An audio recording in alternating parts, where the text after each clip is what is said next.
Today I'm going to talk about chapters 14 through 26 of the Dhammapada, which is the second half. In chapters 14 through 17, we see this theme of how the gods envy those who are enlightened, awake, and mindful. Now, what's really interesting is you might be thinking, why are gods envious of humans? Like, that doesn't make any sense. They have so much power. Well, for Buddhists, the highest realm of existence is the human realm. It is not the God realm.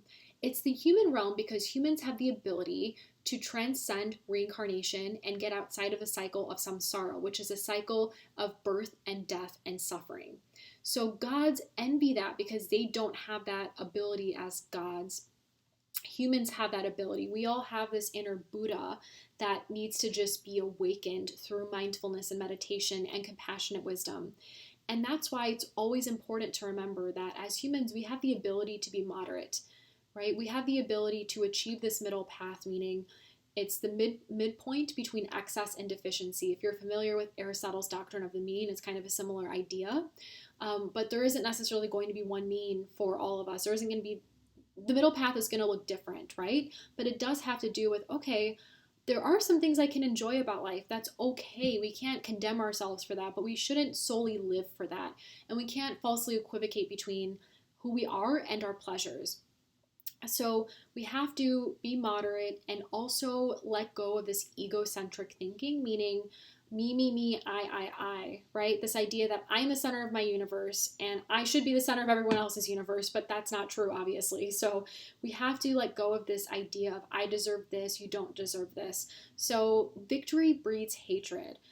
This idea that we think, oh, well, I worked hard for this and therefore I should be given this, or I worked hard for this and this other person didn't, so they shouldn't be given this. No, it's not about me versus you, right?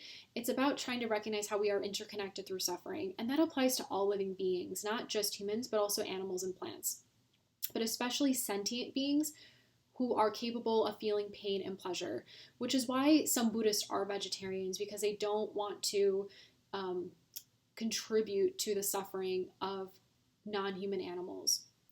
So part of the sun it requires us to put away our pride and egoism and say, you know what, I may be annoyed with this, I may think this person is being lazy or whatever it is, but I need to recognize that it's not all about me, and I don't necessarily know everything that's happening in this person's life, right? So we can't ruminate on a thought. That will kill us, and I think it has killed us. So in chapters 18 through 22, we obviously see these themes continued of being in solitude and being nonviolent, which is ahimsa, no ill will. And so if we're in solitude, that will help us be wise. Now, I think more and more people are spending more time alone, obviously, but I think many of us rely on other people for happiness, and it's really easy to do that, but we have to find that happiness within ourselves because other people are not always going to be around, right? We have to figure that out for ourselves. Now, that doesn't mean that you give up on relationships. That doesn't mean that you become a hermit. We are social beings, but you can't rely on other people for your happiness, which I know, very difficult.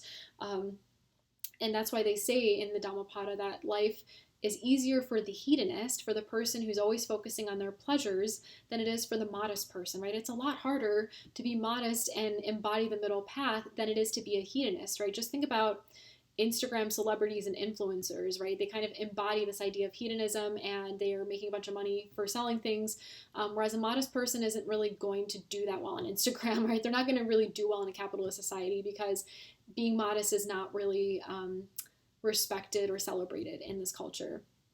So how then do we get closer to achieving this Buddhahood? Well, they talk about this concept of the elder. Now, when we think about the term elder, we think of someone who is of a certain age. But for Buddhists, being an elder does not have to do with your age. It has to do with how you're living. What are the kinds of choices you're making? So are you virtuous? Are you gentle? Are you truthful? Are you engaged in self-control? That is what makes you an elder.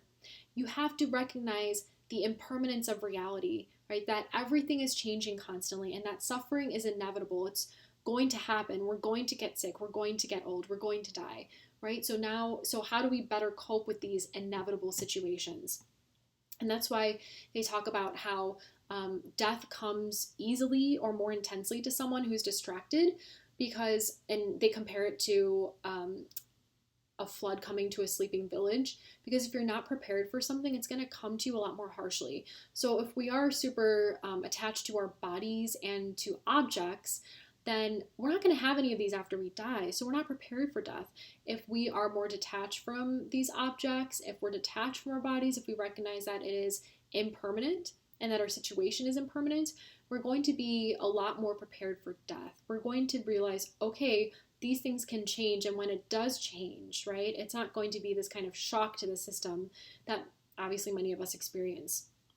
And then in the concluding chapters of the Dhammapada, so chapters 22 through 26, we are given more of an explanation of how to achieve Buddhahood and Brahmanhood.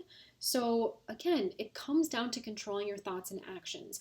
Now, this isn't going to be easy. No one said it's easy, but if we're able to control our thoughts and our speech, that's going to make it a lot easier to control our actions. And I'm sure, maybe some of you are familiar with certain meditation apps, and if you've done them, a lot of them say, okay, just concentrate on your breath, or maybe have a specific mantra of forgiveness that you'd like.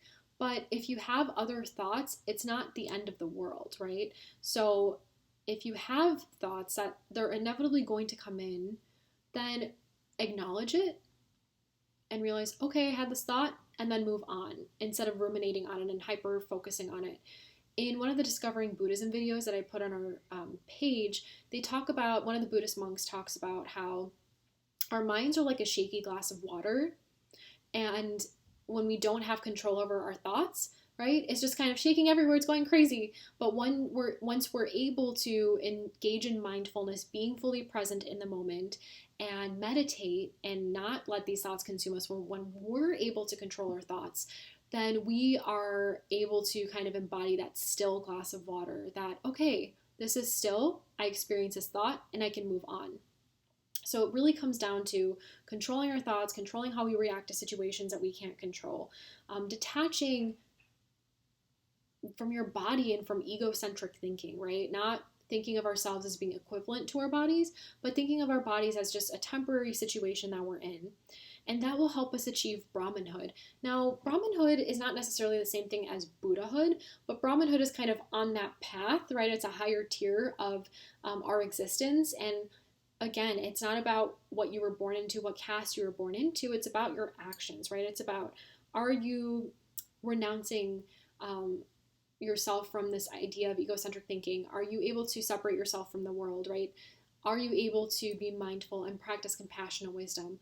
That is how you get closer to Brahmanhood and get closer to Buddhahood, right? This potential that we all have as human beings to achieve nirvana, which is this nothingness, this liberation from suffering, this liberation from constantly feeling dissatisfied with life.